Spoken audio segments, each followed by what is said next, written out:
What is going on, everybody? It's the Frost, and we're here for the horror show at Extreme Rules Review. Now, I have a question. Have you ever watched a show that you love? You love this show. You love or whatever. Watching a show, a movie, anything that you feel like you would be embarrassed to watch with any. If somebody came knocking at the door, you switch the channel. Are you a teenage boy or boy who's watching some dirty movies on Cinemax or Showtime at night, and you'd be embarrassed if your mom or your daddy caught you watching those? This was Extreme Rules 2020. That's exactly what they did for us tonight. This show was an absolute embarrassment after the first few matches. Now, I will tip my cap to 8 individuals. Also, Alexa Bliss and Kairi Sane, because they were out there and did what they needed to do. Cesaro, Shinsuke Nakamura, Big E, Kofi Kingston, Bayley, Nikki Cross, Asuka, and Sasha Banks. I tip my cap to them because they went out there and gave you performances that were worth watching. Except for the finish of the Asuka and Sasha Banks match. The four women in matches tonight killed it. They were the best parts of the show, of course, minus that finish. The tables match to start the show wasn't bad either. But other than that, this show was an embarrassment. Dolph Ziggler giving him every advantage in the book and still coming out on the losing end. The swamp fight, which, granted, back at the WrestleMania cinematic match where we had The Undertaker versus AJ Styles, that was phenomenal. That was great. Everyone applauded WWE for doing something outside of the box and giving us something different. And that was a great match, and everybody talks about it as a great match. And then month after month, even the next day, the Firefly Funhouse one was nothing. Then you had Money in the Bank, which was okay. Then you had whatever the fuck you want to call that last month at Backlash with the Tag Team Champions. And then you had the Wyatt Swamp fight tonight. What an embarrassment for this company. The Eye for an Eye match was, again, decent, but again, embarrassing ending. All we had was embarrassment after embarrassment after embarrassment after embarrassment. This company, Vince McMahon, Bruce Pritchard, should be absolutely ashamed of themselves because they went out there and everybody who, if someone doesn't have the WWE Network and you went and you paid full price to watch this show, I would be embarrassed for you, for the simple fact is this company did not deserve your money. This company does not deserve any money. This company doesn't even deserve to exist. They went out there and took a silver plate, shit on it, and handed it to you and say, here's your fucking food for the night, because this was a terrible fucking pay-per-view. Nobody, and I repeat, nobody backstage should be proud of this pay-per-view. Just the way they ended the Asuka versus Sasha Banks match, the way Dolph Ziggler continues to look like a fucking loser, this entire thing was horrendous. Now again, we opened up with the tag team table match, which saw new tag team champions and Cesaro and Nakamura, which is great. I mean, the New Day, and this is what's going to suck about Cesaro and Nakamura. It doesn't even matter what happened in the match. They had double tables stacked up. They powerbombed Kofi through the table. They won the match. What's going to suck for these guys is that Vince McMahon, for whatever reason, wants to make the New Day the ultimate tag team ever. They win all the titles. They have all these records and everything. And I think the next one is the Dudley Boys, who have 22 tag team championship reigns. I could be wrong. But WWE had them lose tonight. So Nakamura and Cesaro, which the SummerSlam is going to be on August 23rd. So Nakamura and Cesaro are going to be tag team champions for the rest of July, going into August, up to the 23rd. And then they're going to lose them to the New Day, so the New Day could be 9-time tag team champions, because that's what Vince McMahon wants to see.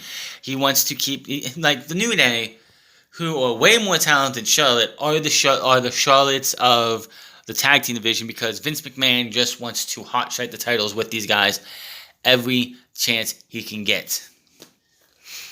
So, yeah. Before that, we had a match on the kickoff show, which was given to us last minute, which was Buddy Murphy versus Kevin Owens. Kevin Owens won with a stunner. And not much else you can say like that. The two went out there, gave you a decent match. But not much else you can say about that. You know what one of the best things about this show was? We had 4 women go out there and give you 2 excellent matches minus 1 finish. Well, both finishes really, but the first finish was not as bad as that second. But there was no Charlotte Flair. No Charlotte Flair to take up time. No Charlotte Flair to bring this pay-per-view even, which, if Charlotte Flair would have been on this pay-per-view, it would have been worse than it was. So, apparently this is a slight tape delay. I don't buy that, but anyway. You had Kevin Owens versus Murphy. Let me see here. Like I said, Owens won. By the way, this is not going to be a very long review because the WWE doesn't give us the respect to go out there and give us a fucking good pay-per-view or a decent pay-per-view. Slammiversary was last night. Slammiversary had more buzz because of all the talk about free agents coming to Impact Wrestling. And they put on a way better show than this by a country mile. I didn't even watch the pay-per-view. And I guarantee you, there is nothing that Slammiversary could have done that even came close to being as horrendous as the horror show at Extreme Rules. Which, by the way, you call this the horror show at Extreme Rules. In the Performance Center, could you have not done something to make it more horrifying? You couldn't make it look more like a haunted house or something to make to make it look horror. But no. Tag team table match between the Owens Cesaro versus the New Day. As I said, New Day loses this one. These two teams went out there and put it all on the line. Multiple attempts to try and put each other through the table. I wish this would have been an elimination match because it stretches it out. And you would have to eliminate 2 instead of 1. But in the end, Kofi ends up eating the powerbomb through the table. And that was that. See here. After the match, the champs celebrate. We go to replays. SmackDown Women's Championship match. But before we get to that match, we saw Alexa Bliss, Nikki Cross, Kairi Sane, and Asuka all in the back trying to hype up Nikki Cross because her confidence has been down, and she's doesn't want to fail on this night. And right before she leaves, it was kind of funny. Kairi Sane's like, even if you lose, we will still be your friends. And then you see all this confidence that Nikki Cross had just dissipate. This match was pretty good. Bayley and Nikki Cross went out there and put it all on the line as well. They wanted to... Honestly, it felt like outside of the finishes, Sasha Banks and Asuka, which we'll talk about in a minute, it felt like the women went out there to prove that they need to be more focused on them. It felt like they were going out of their way to say, hey, look, you got to pay attention to us. We're the stars. We're the ones you should be paying to see your tickets for or your TV everything for. So these two went out there and had one heck of a match. In the end, though, Nikki Cross ends up falling to Bayley because Sasha Banks has the legit boss brass knuckles she wears. One says legit, one says boss. Well, with the referee not looking and her getting into Bayley, close to Bayley, she hands off and puts on Bayley's hands the boss. So she goes around the other side. She gets up on their apron, along with Alexa Bliss gets up there as well to try and get to thwart whatever Banks is going to do. While the referee is distracted, Bayley comes up, hits Nikki Cross in the ribs, hits her with whatever the fuck that finisher is, and whatever that fucking finisher she calls it, I don't think they ever gave it a name, and gets the pin. So Bayley continues as your SmackDown Women's Champion. It's typical WWE. It's good for Bayley and Sasha Banks to continue this on. How are they going to break this up? Because it's going to come. It has to come. There's no reason to have this thing go on much longer. They should be starting the breakup. But of course, according to Sasha Banks and Bayley, they want Trish and Lita at SummerSlam. And I don't think Trish is coming back. Trish lives in Canada. And their borders are closed between Canada and the United States mostly. So I don't think that match would even be possible because of COVID-19 and all the bullshit we're going through. Back from break, we get a special horror edition of Firefly Funhouse. He says he's scary. She's yet to come for the horror show as he presents the most disgusting and horror-filled footage known to man. The video cuts to recent replay of Karaoke Showdown on SmackDown, which, yes, that was very horrible. He interrupts and apparently blames it on the Rambling Rabbit, the horror edition of Firefly Funhouse. Edition continues as Brian and Wyatt hypes tonight's Wyatt Swamp fight. Brian stacks to Samoa Joe and Tom Phillips. The new United States Championship belt is on display next to them. Tom Phillips says Apollo Crews will not be able to defend his title tonight. He was here earlier and eager to compete, but he did not pass his pre-match physical due to a recent injury. How about you tell us the fucking truth? How about you tell us that Apollo Crews has probably been exposed to COVID and tell us the actual truth. Stop trying to just live in your reality bubble and live in the actual real world where if there is a positive test, it's okay if you tell fans, hey, look, this match isn't happening because one of our talents, the champion, has tested positive for COVID or has been exposed to somebody who tested positive for COVID. Where the fuck? By the way, early on the pre-show, MVP was being interviewed backstage. I'm pretty sure Apollo would have already, if it was an actual physical that he didn't pass, I'm pretty sure that would have been something you said you would have let him know during the kickoff show. But they didn't do that. So, do we believe that this is all true? Fuck no. Give me a goddamn break. This company is pathetic. MVP and Bobby Lashley come out. We see the Wilson Nelson, the Cruz.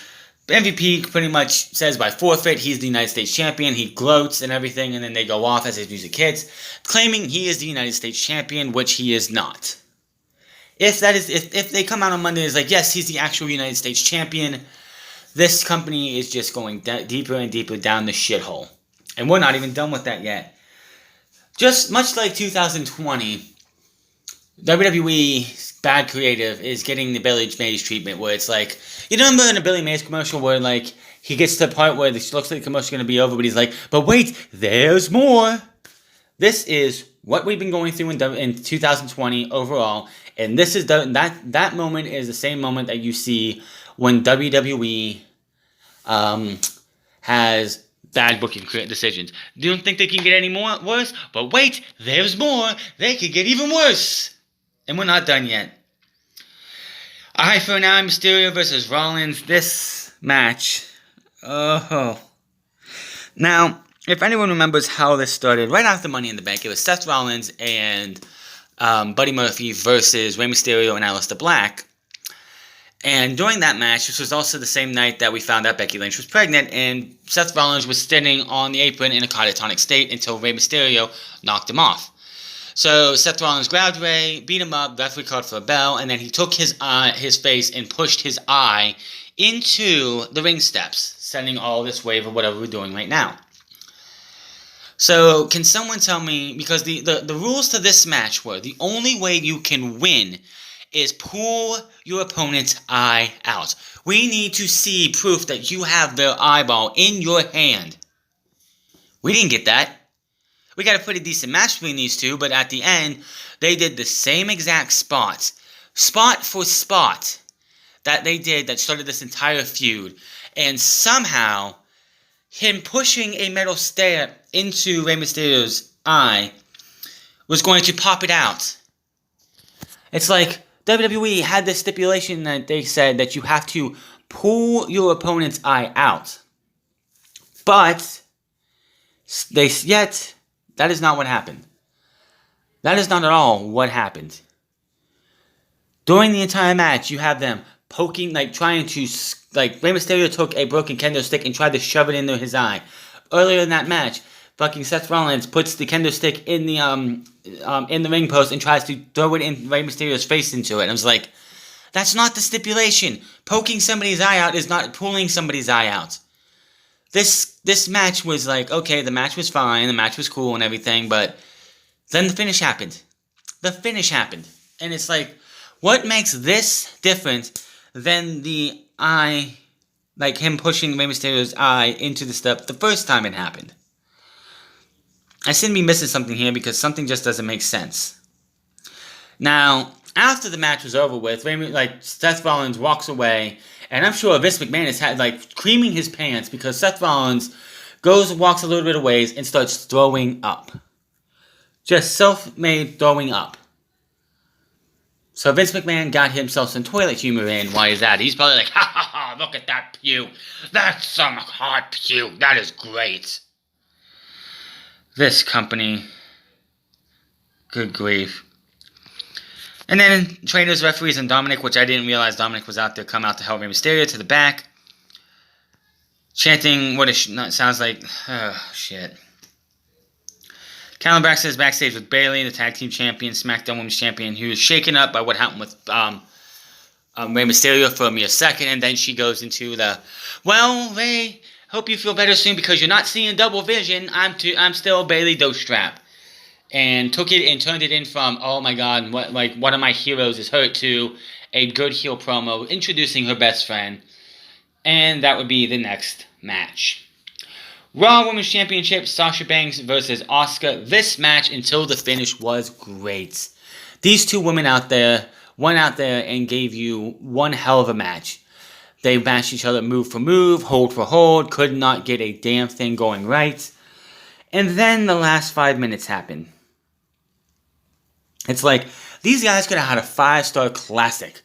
One of the matches, they could have been one of the best matches of the year, and then the fucking finish happened. Bayley, she has the 2 women's championships around her waist, the SmackDown Women's Championship around her waist, and both tag titles on her shoulder. She throws the one tag team title belt in, looks to use it or like distract the referee. The other belt gets sent to Asuka. Not to Asuka, but to Sasha Banks. So Bayley gets in, Asuka knocks her down. That's how Sasha Banks got the belt. So, the referee, not distracted anymore, Sasha Banks gets up, tries to use the title, the referee grabs the belt and is like, you can't use this.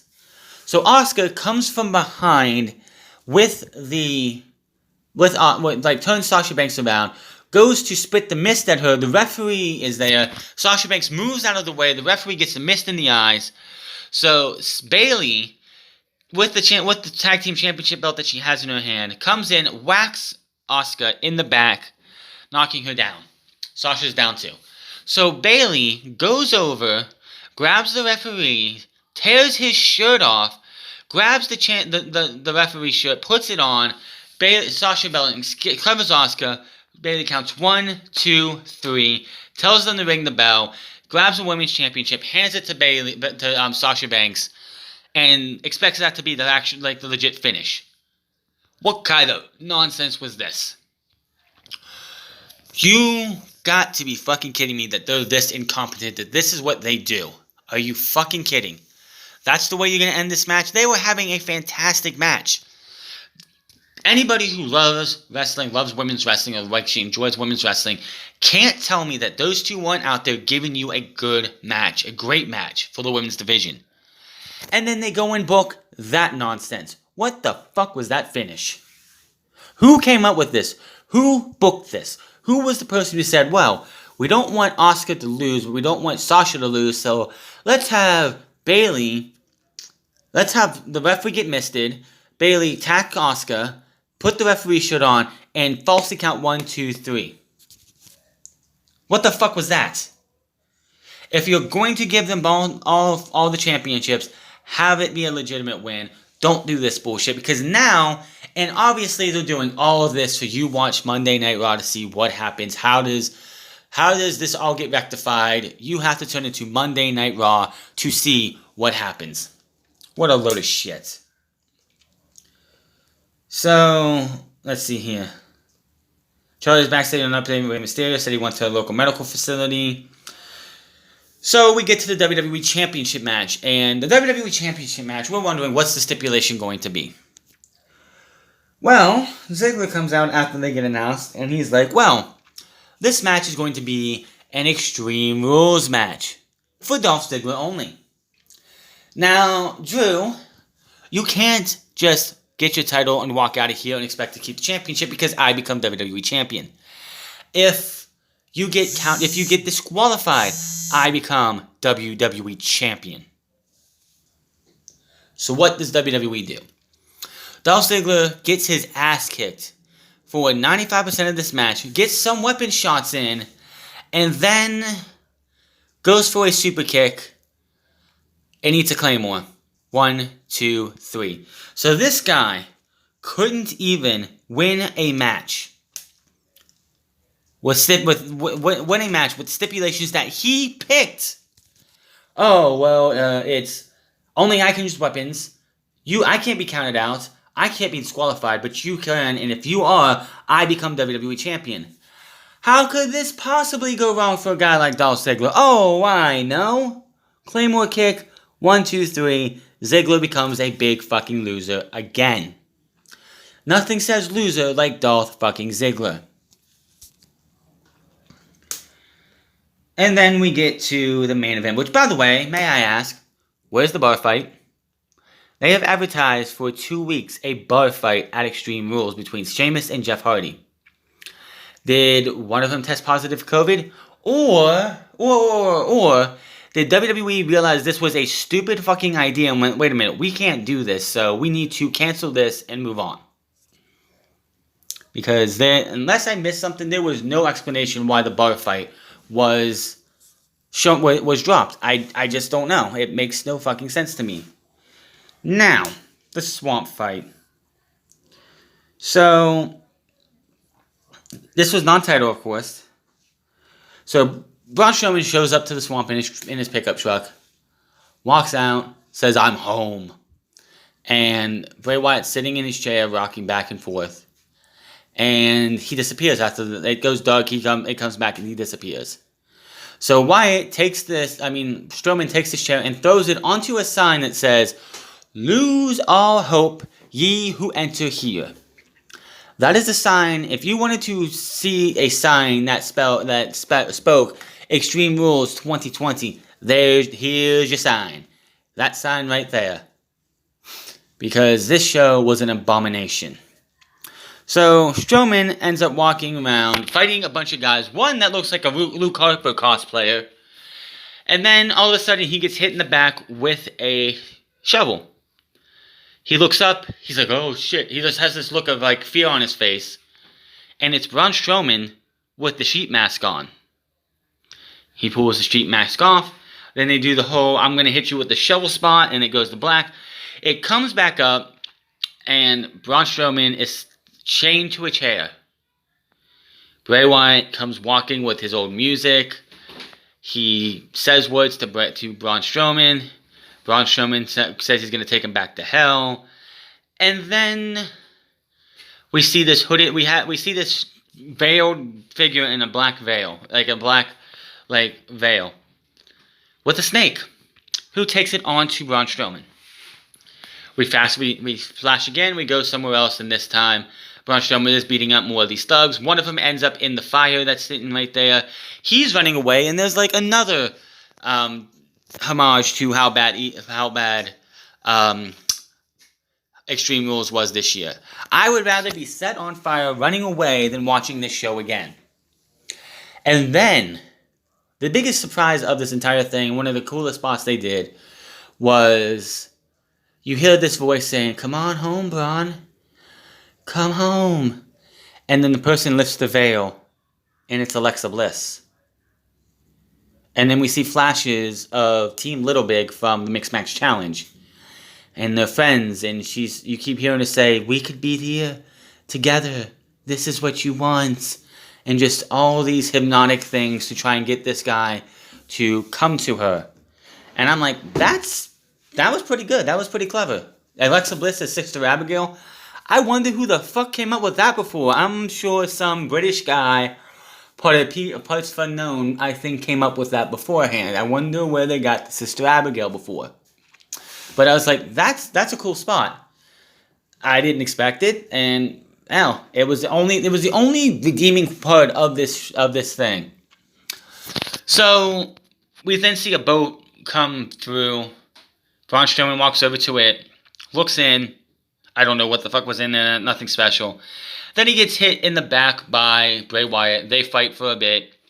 They get up to this catwalk-looking area. They fight some more. And then Braun Strowman kicks Bray Wyatt into a deeper part of the swamp, looks down, and says it's over. The title card comes up, and then just like any horror movie villain ever, Bray Wyatt comes back up with the mandible claw, pulls him down, and then we see Strowman trying to struggle to get out, and the very last thing that we see is the Fiend pop up, laughing. It goes to black, we hear "Let Me In," and that was that. And that was Extreme Rules, the horror show at Extreme Rules. It was a legit horror show because this show was terrible. The match of the night is tied between Bayley and Nikki Cross and Cesaro and Nakamura versus the New Day. Those were two good matches. I would have given match of the night for tonight to Asuka and Sasha Banks, but that finish was horrendous. That was a terrible finish. But that was Extreme Rules, and it was terrible. Hit that subscribe button, comment down below, like or dislike this video. Follow me on Twitter at The France Club. Follow me on twitch.tv/The France Club. Follow me on Instagram at The France Club. And I'll see you guys tomorrow for what I guarantee will be a horror at Monday Night Raw in the PC. Until then, my name is The France, and I'll see you guys later.